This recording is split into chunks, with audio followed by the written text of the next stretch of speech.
Hello বন্ধুরা, মঞ্চলিতে স্বাগত জানাচ্ছি। আজ একটা ইন্টারেস্টিং ভিডিও নিয়ে তোমাদের সামনে হাজির হয়েছি। এই যে ঘরটাকে তোমরা দেখো, এই ঘরটা 4 ফুট উপর উঠে যাচ্ছে শুধুমাত্র জ্যাকের সাহায্যে। এই টেকনোলজি ভারতের বিভিন্ন স্থানে দেখা গিয়েছে, অসমেও দেখা গিয়েছে, শিলচর শহরেও হয়েছে। এবার স্থান উদারবন, উদারবন হাসপাতাল রোডে চম্পক রায়ের বাড়ি এটা। এই বাড়িটা 4 ফুট উপর উঠে যাচ্ছে। দেখো, আমি গোটা ঘরটাকে দেখানোর চেষ্টা করব। ঘরের ভেতরে যাব, নির্মাণ সংস্থার কর্মীদের সঙ্গে কথা বলবো, কিভাবে তারা কাজ করছেন সেটাও তোমাদের দেখাবো। তার আগে বলে রাখি, এখানে এই ঘরটাকে তোলার জন্য 120টা জ্যাক ব্যবহার করা হয়েছে। 120টা জ্যাক ব্যবহার করে নির্মাণ সংস্থার কর্মীরা ধীরে ধীরে ঘরটাকে উপরে তুলছেন। ঘরের চারপাশটা আমি তোমাদের দেখানোর চেষ্টা করছি। ঘরের ভেতরেও যাব। এই যে দেখো, উনি হচ্ছেন নির্মাণ সংস্থার মুখ্য কর্মকর্তা, যিনি এই কন্ট্রাক্টটা নিয়েছেন। এই কন্ট্রাক্টটা নিয়েছেন 3 লক্ষ টাকার বিনিময়ে। তিনি এই ঘরটাকে উপরে তুলছেন। 3 মাস সময় লাগবে। কোর্ট এগ্রিমেন্টের মাধ্যমেই কাজ করে থাকেন তারা। তো আমি চলো ঘরটাকে তোমাদের একবার দেখাই। এই যে দেখো, জ্যাক লাগানো রয়েছে। জ্যাকের উপর লোহার পাত রয়েছে, কাঠের পাত রয়েছে এবং নিচে গাঁথুনি করে 10 ইঞ্চি গাঁথুনি করে তোলা হচ্ছে। ধীরে ধীরে একটু একটু করে তোলা হচ্ছে। মোট 3 মাস সময় লাগবে এই ঘরটাকে সারিয়ে তুলতে। 3 লক্ষ টাকা এগ্রিমেন্ট হয়েছে। 3 লক্ষ টাকা নির্মাণ সংস্থাকে দেবেন চম্পক রায়, এবং আনুষঙ্গিক যা খরচ আসবে সেটা ঘর মালিককে বহন করতে হবে। তো এই যে দেখো, নির্মাণ সংস্থার কর্মীরা কীভাবে দেখো একটু একটু করে জ্যাক দিয়ে এই ঘরটাকে উপরে তোলার চেষ্টা করছেন। দেখো, এখানে অনেকজন কর্মী কাজে নিয়োজিত রয়েছেন। শিলচর শহরে কয়েকটা জায়গাতে এর আগেও এরকম দেখা গিয়েছে। এবার উধারবন্দে প্রথম দেখা যাচ্ছে এই ধরনের চিত্র। দেশের বিভিন্ন স্থানে হলেও এতদ অঞ্চলে এটা অনেকটা নতুন। দেখো, একটু একটু করে কীভাবে দেখো 4 ফুট উপরে ঘরটা উঠে যাচ্ছে। আমরা ঘরের ভেতরে যাব। আমাদের সঙ্গে রয়েছেন জয় ব্লকসের জয় ভট্টাচার্য কথা বলবেন নির্মাণ সংস্থার কর্মীদের সঙ্গে, কিভাবে তারা এই কাজগুলো হাতে নেন এবং কিভাবে তারা এই কাজগুলো সাধারণত করে থাকেন সেটা নিয়ে কথা হবে।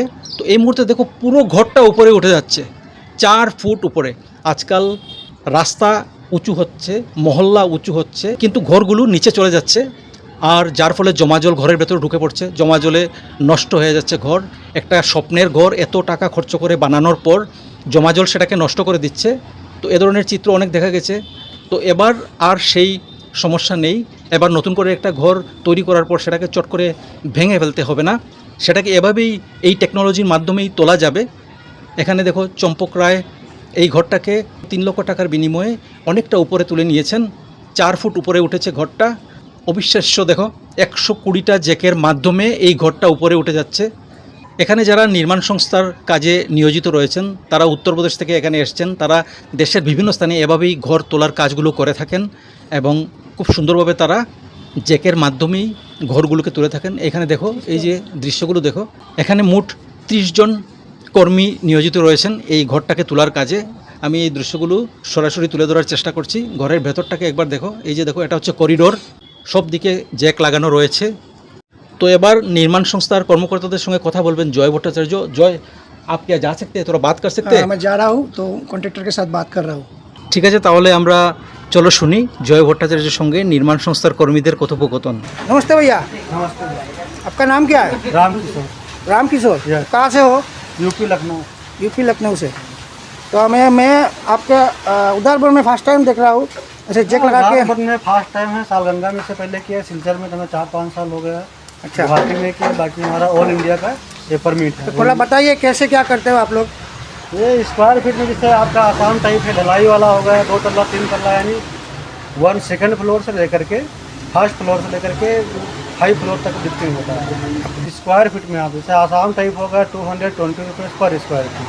अच्छा। तो ढलाई वाला होता है वो 220 रुपये पर स्क्वायर फीट। ग्राउंड फ्लोर का, बाकी जो फर्स्ट फ्लोर होगा सबका रेट अलग अलग से लगेगा। तो तकरीबन ये घर कितना फीट उठाओगे आप लोग? ये 4 फीट उठाएंगे। काफी उठाओगे? तो कुल मिला के आपका स्क्वायर फीट में कितना रुपए में कंप्लीट हो जाएगा ये सब? अभी हमारा कॉन्ट्रैक्ट पूरा 3 लाख पे हमारा लिया हुआ है। बाकी जो इनका रॉ मटेरियल आएगा तो टोटली 4 से 5 लाख में हो जाना है। अच्छा, अब जो ये ईट गाँथनी किए हो, ये जो ईट गाँथनी किए हो, मतलब इसका नीचे में कोई गड्ढा उड्ढा किया कि ऐसे ही नहीं, एक साइड तोड़ा? जहाँ में कटिंग किए थे वाल के साइड में, यहाँ से तो यहाँ से फ्लोर तोड़ के यहीं से इसका वाल जोड़ कर देंगे। अच्छा बाकी जो है अपना एक खूटी वाला ये वाला है, अच्छा तो बाद में इसका रोड सीधा करके इसमें खूटी में वेल्डिंग करके दूसरा रोड फिर जाके इसकी ढलाई कर देंगे। ढलाई कर देंगे। नए से फिलहाल बिठाओगे? हाँ नया से नीचे बेस बना के नया से बिठाएंगे। अच्छा अच्छा, ये मतलब आज मैं फर्स्ट टाइम देखा, वैसे तो मोबाइल पे देखता ही रहता हूँ लेकिन आंखों से इस फर्स्ट टाइम में देख रहा हूँ। तो कितना जैक आपने लगाया इस घर में? इस घर में लगा हुआ 120 120 जैक लगाया आपने? बाकी सिलचर में बहुत सारा बिल्डिंग उठा रहे हैं वहाँ लगा हुआ है। तो कितना दिन लग जाएगा ये घर उठाने में? ये 1 मंथ लग जाता है। तो आप जो कंप्लीट काम करके देंगे हाँ। तो आपका ये पुराना पिलर समझ लो एक क्रैक उरैक नहीं होगा क्या? नहीं हमारी पूरी गारंटी होती, किसी अगर वाल में क्रैक आ जाए, ढलाई में क्रैक आ जाए, कोई दिक्कत हो जाए तो हमारी पूरी गारंटी होती है। और भूकंप आने से? भूकंप आने से जब तक हम काम करें तब तक कोई दिक्कत नहीं है, अगर बाद में कुछ हो रहा तो उसकी कोई गारंटी नहीं। गारंटी नहीं? अच्छा ठीक है। जब तक काम कर रहे हैं इसमें आपका मकान गिर जाए, जो मर्जी हो जाए, हम कोर्ट के साथ एग्रीमेंट करेंगे, बनाएंगे, वो पूरी गारंटी हमारी रहेगी। अच्छा ठीक है, चलो ठीक है, आपसे बात करके अच्छा लगा।